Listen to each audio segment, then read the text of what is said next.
Quick story, right off the top. Rolling with the fam the other day in the car. This comes on. And I nearly looked at my wife and said, Donovan Bailey alongside. What? I was like, whoa. Pull up. Oh, I love it. I love it, man. I mean, this is a swear That's to awesome, the man. man up above truth. Yeah, and it was just got me in the mood for the podcast, and I had Good. to pull up because I was like, whoa, this is the right spot for that. It is familiar with you, Jason Portuondo. Oh, yeah. So it's a good thing, man. Yeah, this is a heck of an anthem, and yeah, man, it's good things. And now I get to do it for real and say, welcome once again to Donovan Bailey Running Things. I'm Jason Portuondo. He is DB. And we got Juneteenth to celebrate. We got the official start to summer to celebrate. It is hot. And track and field, every time you and I meet, we are that much closer to Paris 2024. Indeed. I mean, did you say it's the first day of summer? 21st is the actual first Oh, day. well, so it that's comes in later on today, like at 4:40 or something like that, or whatever. But whatever, it's It's been 35. It's knocking on the door. It's been 35, so I'm happy, dude. If it's over 20, I can golf. I can go swimming. Oh, we can go golfing now, finally. I can sit in the backyard and have a cigar without worrying about, a gust of wind coming in and freezing my butt off. So it's So I'm hot, good, dude. I'm good. It's hot enough to light that cigar without even needing an actual match. You can and just ain't no problem with that. hold it up and. Ain't no problem with that. So you're good? Good to see you as always. Good to see you, man. Good to be back. Every time we get a chance to rap, it's always a blessing. And man, we're starting again with news of losing an icon, losing a legend. Willie Mays. Again, we're going to celebrate his life. 93 strong years on this earth. We don't have enough time on this podcast to tell you everything that he has accomplished. Probably not even half. But I mean, he was a 5-tool player, a hell of an athlete, did so much for the game of baseball, for black kids wanting to, become a baseball player. The say hey kid, man. I mean, what more? What more? Well, I mean, there's no Donovan Bailey without the likes of Willie Mays. I mean, I pay homage to Muhammad Ali and all the other great athletes that ever was before me. But ultimately, as a fan of sport and seeing sportsmen do real good things on their field of play, and then getting off their field of play to be exceptional humans, also tolerant, resilient humans. I think definitely Willie Mays is one of those people that belong, on that mountain. Unbelievable, man. He is. And outside of baseball, outside the lines, Right. outside of sports, I mean, the commissioner of Major League Baseball, Rob Manfred, said it best. A true giant. That's exactly what he is. And it's not just about, like I said, sports. This is just about humanity when you think about Willie Mays. Yeah, for sure. I mean, rest in peace. I think what's great, especially about someone like Willie, my father, when he was alive, he'd say, 93, that's a good run. But one of the amazing things is that, he did great things. He absolutely did great things. And one of the things that we saw, especially because of baseball and because of the American culture, is that he was given his flowers while he was alive. So for me, also that is something that's much respect need to be given for that to be done. Salute the man, the general, Willie Mays. And I know I spoke of black kids growing up wanting to play baseball because of him. I'm going to rephrase that. All kids.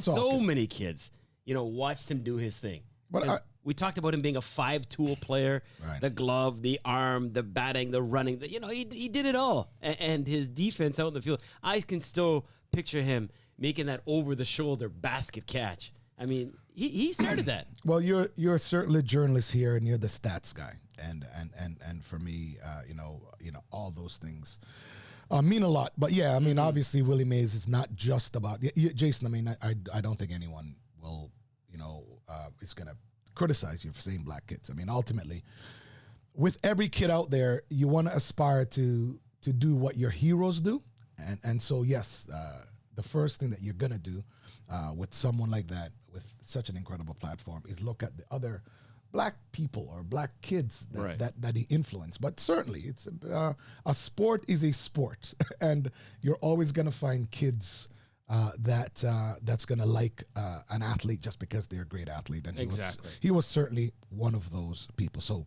rest in power. Yes, Willie Mays at the age of 93 strong. And you're right, it wasn't just the black kids. I mean, it's all kids, but more so for the blacks, because you look up and you see somebody that looks like you, makes a difference. And I'm sure there are a lot of sprinters out there that think of, hey, one day I could be Donovan Bailey, right? Well, yeah, that's what it is. And also in his case, again, there were, you just think of the inequalities that existed at the time Good point. when he was there. I mean, I'm just talking about where the world was. The racial divide, the incredible things that he had to tolerate. So he certainly, it was the time. I mean, and yes, Jason, you're correct. I mean, when you're, either heavyweight boxing champion or the fastest man in the world, you're going to have athletes that's going to aspire to be that without thinking about, what they look like. But yes, in Willie's case, certainly it was a time that the tensions in society was at its utmost. And he definitely survived that and maintained his dignity and certainly was one of the greatest that ever lived. We salute you, Mr. Mays, age of 93, gone, but certainly not forgotten. Okay. Let's get down to business now. Talking a little track and field, because that's what we do best here on this podcast. We encourage you to continue, if not start, liking, subscribing, following, downloading, sharing. Tell everybody about it. We have got you locked in, and hey, we continue that countdown until Paris 2024. This week's focus, our race of the week, takes us to the continent of Africa. And oh yeah, Ferdinand was flying. Race of the week, as always, brought to you by Biopods. Visit biopods.com. Empower your every step. Let's get it. And off we go, and straight away, Ferdinand Omanyala just gets off the block nicely. It is Ferdinand Omanyala, and 9.80 improves on his time. Ferdinand Omanyala to clinch the 100 meters here, and he said better things are yet to come. Ooh, better things are yet to come. A man runs a world-leading, now officially, 9.79. And by the way, we've all been calling him Ferdinand Omanyala, but it is, you just heard, Ferdinand Omanyala. Omanyala.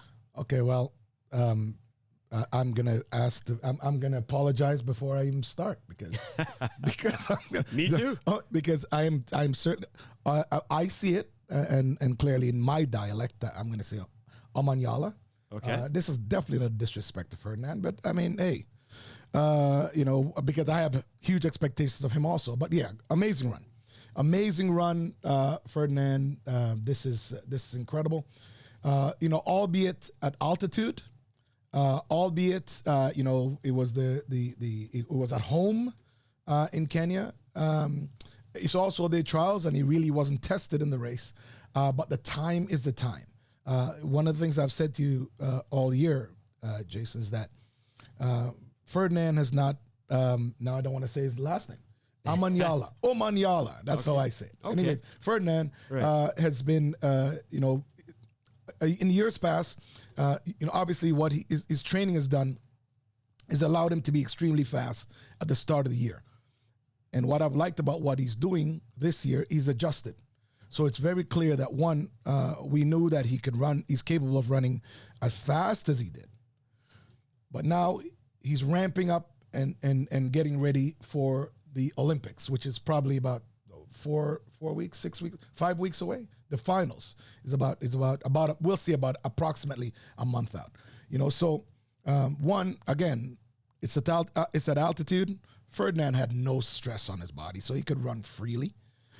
There was no pressure at all. I mean, have the home fans. And so we know these capabilities of running fast is exceptional. However, I want to see what he does when at 60, 70, 80 meters, he has people on his shoulders, right? I want to see that. But man, congratulations. I think it's incredible. I'm looking forward to seeing what you're going to do when you get back to the Diamond League circuit next week and in preparation for Paris. But I'm looking forward to that. Whew. wind was 1.5, so legal. Right. Inside the Nyayo National Stadium in Nairobi, Kenya. He did put on a show. You're right. He did absolutely obliterate the field. Right. 979. What was second place? Who knows? Okay. When you run that good, there is no second place. There is no second place. 979. Right. He just crushed the field. But okay, I understand what you're saying in terms of, who did he beat and stuff like that. Okay. Mark Otinio was second, by the way. You want to know. I think you're just joking around. 10-12. Well, yeah, that's a drubbing, man. 10-1, sure. 10-1, 979 and 10-1 is an absolute drubbing. So 2 for third. Right, yeah, but I'm saying to you that's expected. Okay. I mean, that 100% that's expected. I mean, he went into the championships, and it looks exceptional. I mean, and in staying, Jason, even on that continent, Letsile Tobogo. I hope I'm saying his name right too. Letsile, and the most consistent sprinter in the world this year, Akani Simbini.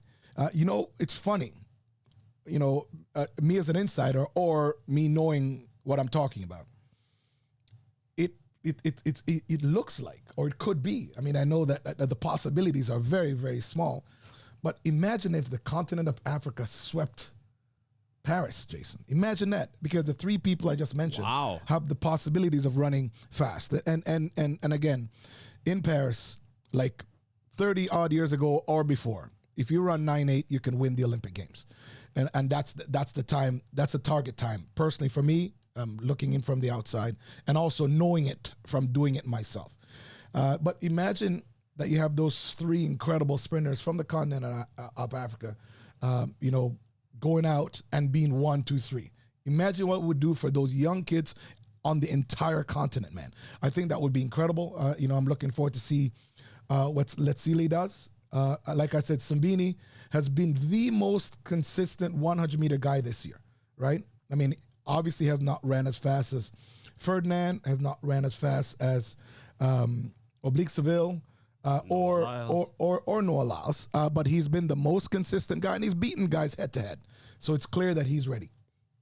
I will say this, years upon years watching track and field, the only time I ever thought of the African runners was at distance running. Right? You're still that way, though. You know Except what I mean? for these three men are certainly changing. They're changing, exactly. Yeah. You know what I mean? And even getting into the 4 and into the 2. So, so congratulations. I can't wait to see what happens. Obviously, we're all waiting with bated breath and to see what's going to happen in Paris. So he moves to the top of the 2024 class with a 9.79 for the first time inside the top 5 in 2024. And this is where Donovan's going to gloat. Top 5. Go ahead. Top 5 for what? The fastest time this year, going 9.92. His first time going sub 10 since 2022 August. What's wrong with you? It's Marcell Jacobs. How am I gloating? How am I gloating? You told me he's just going to get better and better. So I'm going to give you his due. The Italian runner looked great. The form was there. The win legal of 1.5, but still, Marcell Jacobs. I got to give it to you inside the Paavo Nurmi Stadium. I am not going to gloat. Turku, Finland. I am not going to gloat because it simply means if I'm going to gloat, it means that I'm bragging because I don't know what I'm talking about, right?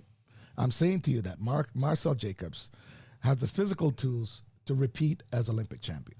The only thing that is done over the years. Doesn't every runner have the physical tools? No.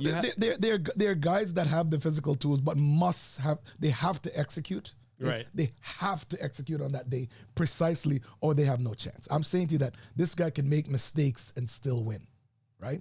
And the issue that's been the case since he won is that he's gotten in his own way, and I can actually see that in his performance. Now, did his 9.92 surprise me in Finland? Absolutely not. So no, I'm not, and this is not gloating. I'm just saying to you that you can see it. You can actually see also, even if his last couple of races where he's getting out of the blocks, and his acceleration's not what it used to be, right. and not what it used to be only because he's just not extending and driving into the ground. And also when he stands up to extend, when he hits top speed, he's still very tight. So his shoulders are still very tight, neck's still very tight. So he's still pressing. I'm saying to you that if he just lets the race come to him, then that's what's going to happen. So Marcell Jacobs, again, I think that he has the ability to repeat. He's still young. The race that he ran, wasn't the greatest race, but it's something that's incredible that he and his coaches now have to work with. I'm very certain that they have it on video, so they're looking at the mistakes that he made during the race, which is, again, as a 100-meter guy, that's what I always look for. I mean, I've broken several world records in my life, and every single one of those races, I look at it and go, oh, if I had adjusted this, or this, I would have ran faster. That's what 100-meter guys do. And so I'm very certain with Marcel and his team, he's looking at the race and see how he can capitalize on the next opportunity that he has to run. But more importantly, the confidence that he now has, where he stays relaxed, comes out of the blocks, probably not as fast as he wants to, or probably not with the same power that he wants to, but when he gets in the middle of it, he stays relaxed. I mean, and I just think that's amazing for him. Also, he was very familiar with the people around him. So much the same way that I spoke about Ferdinand, is Marcel going to get up in the middle of the race, and when he's in the middle of that vortex, he gets tight with people on both his shoulders. We don't know, but ultimately, I think that we will see with that. I love the fact that he's coming around. He's coming around at the right time. His teammate came second. I mean, Canada's Andre de Grasse, for the first time, actually made the Olympic standard in that very same race. So, man, great on Andre. He's also rounding into competition, into action. He's going to be at the Canadian Olympic Trials. Next week. And I'm a little torn, buddy, because I'm like, do I go to the Jamaican Olympic Trials? Do I go to the Canadian Olympic Trials? Same time. Man, it is the same time. I mean, and I've got to... Montreal's a lot closer than Montego Bay, but... Well, one's nicer. We know one's a little bit nicer than the well, other. Well, not right? nicer, but They're better. Better. They're both M-O-N-T. Right. Montego, Montreal. Yeah. Well, I mean, it's Kingston. Actually. How about you send me to the one you don't go to? Yeah, man. So, that's... We know what this means. Yeah. Jason, bienvenue à Québec. It's all good. It's all good. But anyway, it's great. I'm used to getting your scraps. It's okay. Oh, it's all good. It's all Great. But again, great week in track and field, though, when you're looking at, especially for the men, we're looking at, where we are and where we're going. That's right. And congratulations to Andre. Nothing to sneeze at that time of 10 seconds. Good on him. But we all know of him, in my opinion, as a better 200 runner. He's a better 200 defending champion. He's a better 200 right? runner. So yeah. we'll keep an eye on that. For sure. Shelly-Ann, we have waited. What has it been, like over 300 days? See, I can gloat. I mean, I can. You wanna go ahead and I like the word you said. You're gonna go ahead. You're gonna gloat. I'm gonna gloat. You know what that is? That is no. Glow and out. Go ahead. I'm too much. You are the goat, and you're gonna go ahead and gloat. Yeah, no, I know. But no, you know what? We've waited a long time. Okay, 11:15. Good for her to stretch her legs. I'm not doubting her because she is the goat. But I want to get your take on the 11:15 and her first race of 2024. I don't care about the time. Okay. I do not care about the time. I mean, the fact that Shelly-Ann got out,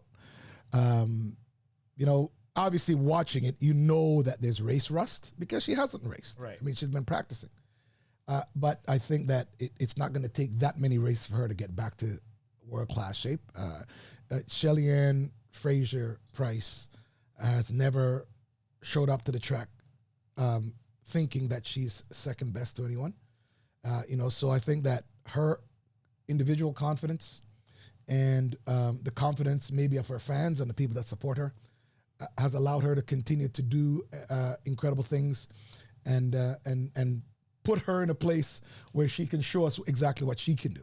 Now, 11:15, Jason, I mean, you're asking about the time. I think that she's very, very ready for trials. I think that she'll win trials and also have another 5 weeks of preparation. She'll probably compete once or twice between trials next week and Paris. But yeah, man, I think that she looks amazing. It was a race where Jodine Smith and Sabrina Dockery filled out the podium. So, okay, not a lot of big names there. We get it. But you have to start somewhere. Just one. Right. You got to start somewhere. It was a breeze in the park for her. She missed almost a year. I mean, it wasn't exactly 300 days, but it was getting close to that. She was wearing a knee brace, which obviously, I mean, I don't know the extent of her injury, but she has not competed in one whole year, dude. So, at the end of the day, I don't know exactly what it is, but it certainly is an injury. I mean, you can see slight limps, last year when she competed, and even this year. I mean, but like I said, that could easily just be race rust. I mean, I'm not gonna say it because I don't know, but it easily is race rust. But at 11:15 on an outside lane by herself with no pressure, walk in the park like you said. So I mean, she'll be fine next week at trials. Who is a bit of a question mark, and that might be putting it lightly, is my girl Elaine Thompson-Herah, because we've seen her twice this year, right? And we've seen her finish last both times, but perhaps even more importantly, the injury she suffered at the end of that most recent race. She has now, since that effort, come out and said, not going to do the 2, just the 1 this year at the Olympics. So there will be a new champion in the 200 on the ladies' side, on the women's side. But I don't know, cause for concern. I mean, I'm just not sure what to expect from her.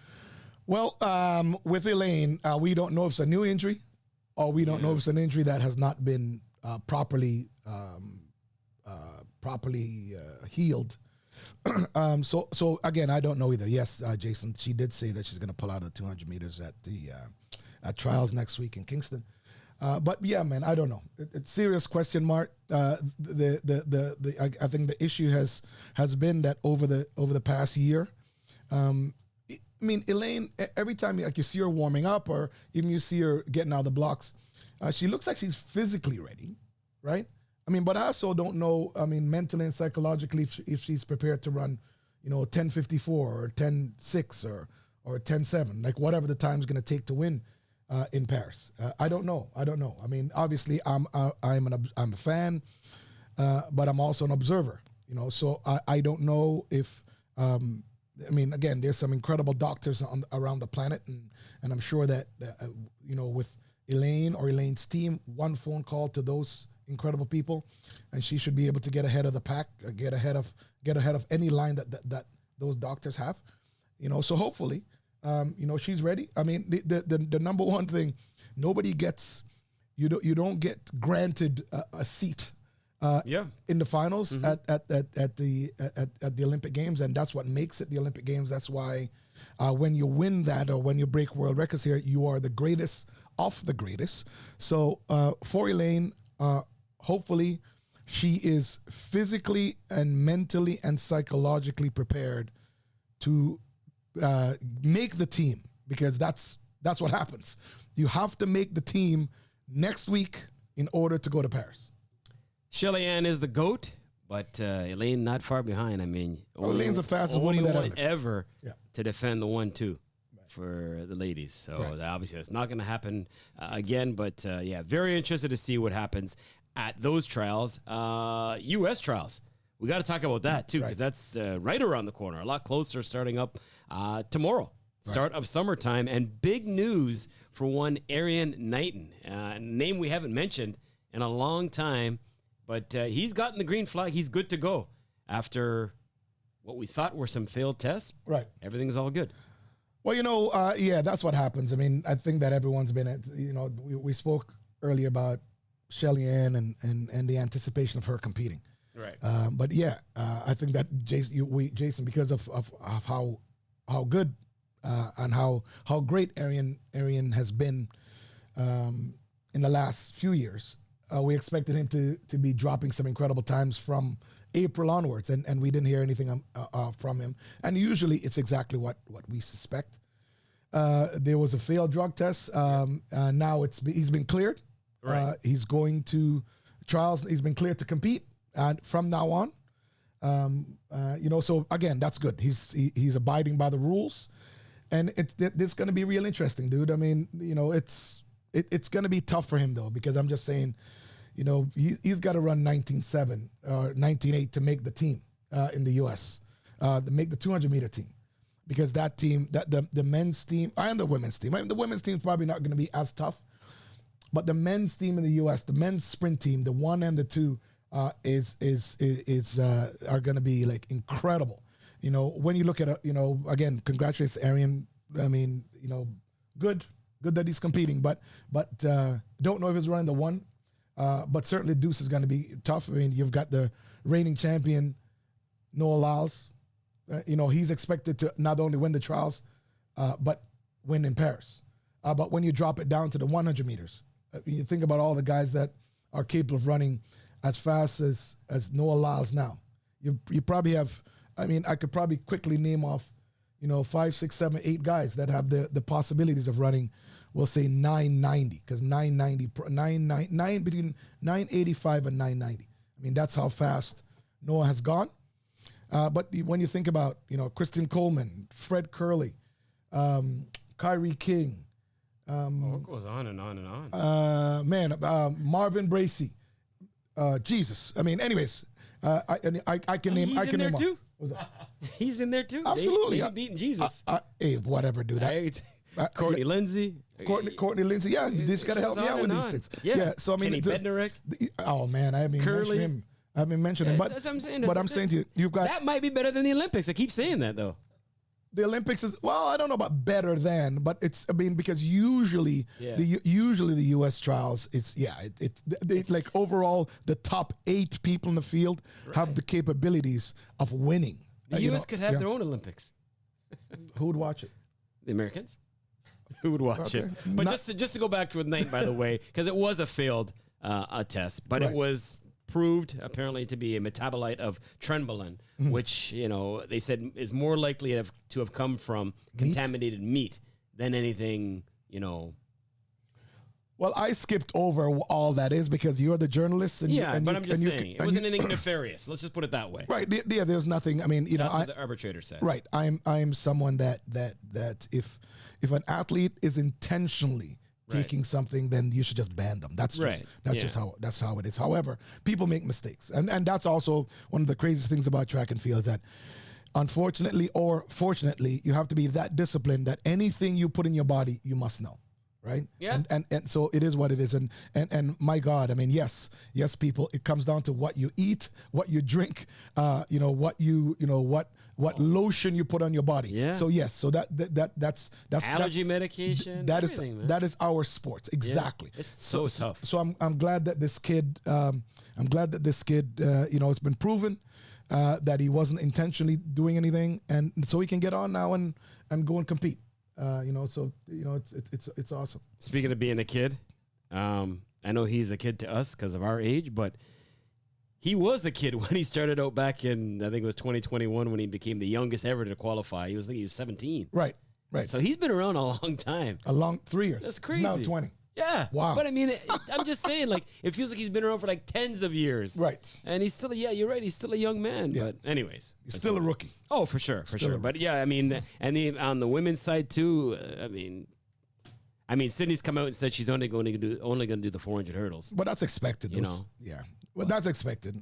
Sydney, hands down will win the 4 hurdles at trials. We can go, I mean, in the deuce, Gabby Thomas is expected to do great things there. But I mean, I don't know if Prandini, Abby Steiner, we've got Mackenzie Love now, Jaisha Sears, don't know if Sha'Carri's running the deuce, which can take us down to the 100 meters. Look how many names you just mentioned there. Well, hey, listen, I'm going to say it again. I'm reading a little bit. The U.S. pool is deeper than perhaps the Olympics. Absolutely. It's crazy. Sha'Carri should easily win the women's 100 meters.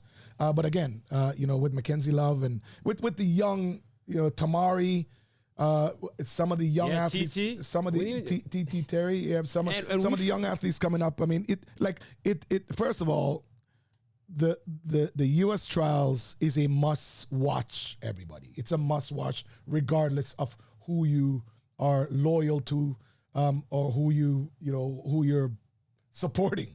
I mean, it's a must-watch because these are the greatest athletes. These are the greatest athletes, some of the greatest athletes in the world, some of the fastest women and men in history. So you got to take it in. Yeah, so it'll be really good this weekend. And I know we're forgetting some names. We're forgetting lots of names. It's impossible to remember them all. There's just too many of them. Apologies to all the names, all those incredible names that you missed. And you know, we're gonna watch back this podcast and go, "Damn, we missed him. We missed her." I'm gonna think about it as soon as as soon as we're done. That's what it'll be. Yeah, you're gonna call me as soon as we're driving up the road here. All right, let's wrap things up like we always do, and that is running the anchor leg. A cleaning stream to Donovan Bailey is pouring it on. Burning. That's exactly what it is outside. It is hot, and I can't wait. Don't complain, man. I'm not going to complain. Okay. You know, the only thing I complain about is that we are constantly locked inside the house. I hate that. Well, I like to be outside. But I say to my wife, like, come on, it's nice. No, it's too hot. Close the windows, put on the air conditioning. That's your fault, though. You go outside. We're like that all the time. Yeah, I know. Don't say we. You go outside. No, boy, not from your house. So why are you kicking me out my own house? This is like some Flintstone stuff. You can't complain, though. Yeah, if banging you're on in the door. house with your wife and you're complaining. No, but I'm just saying I like to open the windows and enjoy the fresh air. But no, it's too hot. It's humid. Maybe you should start smoking cigars. Oh, okay. And you can go up. Anyways, go ahead. Anchor leg. First up, I want to know the Detroit Pistons fire head coach Monty Williams after one season. Right. They owe him now $65 million. You're a Lakers fan. Should he be the next coach of the LA Lakers? No. No. No. Wow. No. I got a one-word answer out of you, and it shocks me that it's no. No, I mean, but hey, listen, man. He $65 million, 1 year's one season work. Congratulations, Monty. That's excellent. Speaking of congratulations, the Boston Celtics with their 18th championship banner. No one has done it better. Is this the start of a dynasty? I don't know. Boston looked, I thought Dallas was going to give him a better run. But Boston looks incredible. Boston right now, I mean, if that team stays together, they're probably gonna have another run next year again. I mean, that team is extremely deep. I mean, you probably can go at least 10 deep. You can have 2 sets of starting fives on any team in the NBA. So yeah, Boston. They might. I don't know. But they're deep enough to go for another run next year. And congratulations to them. How about a little big deal or no deal? First up, Tiger Woods getting a lifetime exemption to play in signature events because of his exceptional career. So Tiger doesn't play enough to get into certain events, but now he can get into anyone he wants. Big deal or no deal? Great deal. Bigger deal. Biggest deal. I mean, you've got it big deal or no deal. No. He says biggest. Listen, biggest deal. The number one thing is in any sport is media. It's rating. It's audience tuning in. And anytime Tiger Woods is chipping, anytime Tiger Woods is playing anything with a golf club, it garners the greatest audience around the world. So absolutely big deal. All right. We know that your man, Mr. Johnson, is trying to put together a track and field league, right? Right. Has a big name signed. Right. Sidney McLaughlin-Laverne. Mm-hmm. Big deal or no deal? Big deal. Okay. Big deal. I mean, Michael, again, anything in track and field that's positive and moving the sport forward, getting more eyeballs to watch it, making the athletes more money is always a big deal to me. So congratulations, Michael, for, continuing to do what he's doing, and certainly to Sidney for the first big name to be signed to it. So that's awesome. All right. Anything positive in track and field is good as long as it's not a test. Absolutely. We are done for this week in terms of Donovan Bailey Running Things. I can't wait. Thank you as always for the company. Continue to like, share, follow, download, subscribe. Next time we link up, we're going to have a better picture in terms of the U.S. Amen. I think so. A lot of the trials. I mean, there'll still be more action, but we'll get through quite a bit of it. Yeah, for sure. I mean, listen, I mean, this weekend, we have all the trials around the world coming in, so we're certainly going to get great results. And yes, and now we're seeing the sunshine through the trees, man. Ooh. And it's good. It's going to be excellent. Are we done now? Whenever you say, you're the boss. So I just had to say thank you for the company, but you always take us out. No, but I thought you're handing the baton to me, but it is what it is. I just gave you the baton, so. Oh, yes. All right. Okay. For all the great fans out there, continue to listen, subscribe, etc. It is the middle of track season now. So until next week, peace out.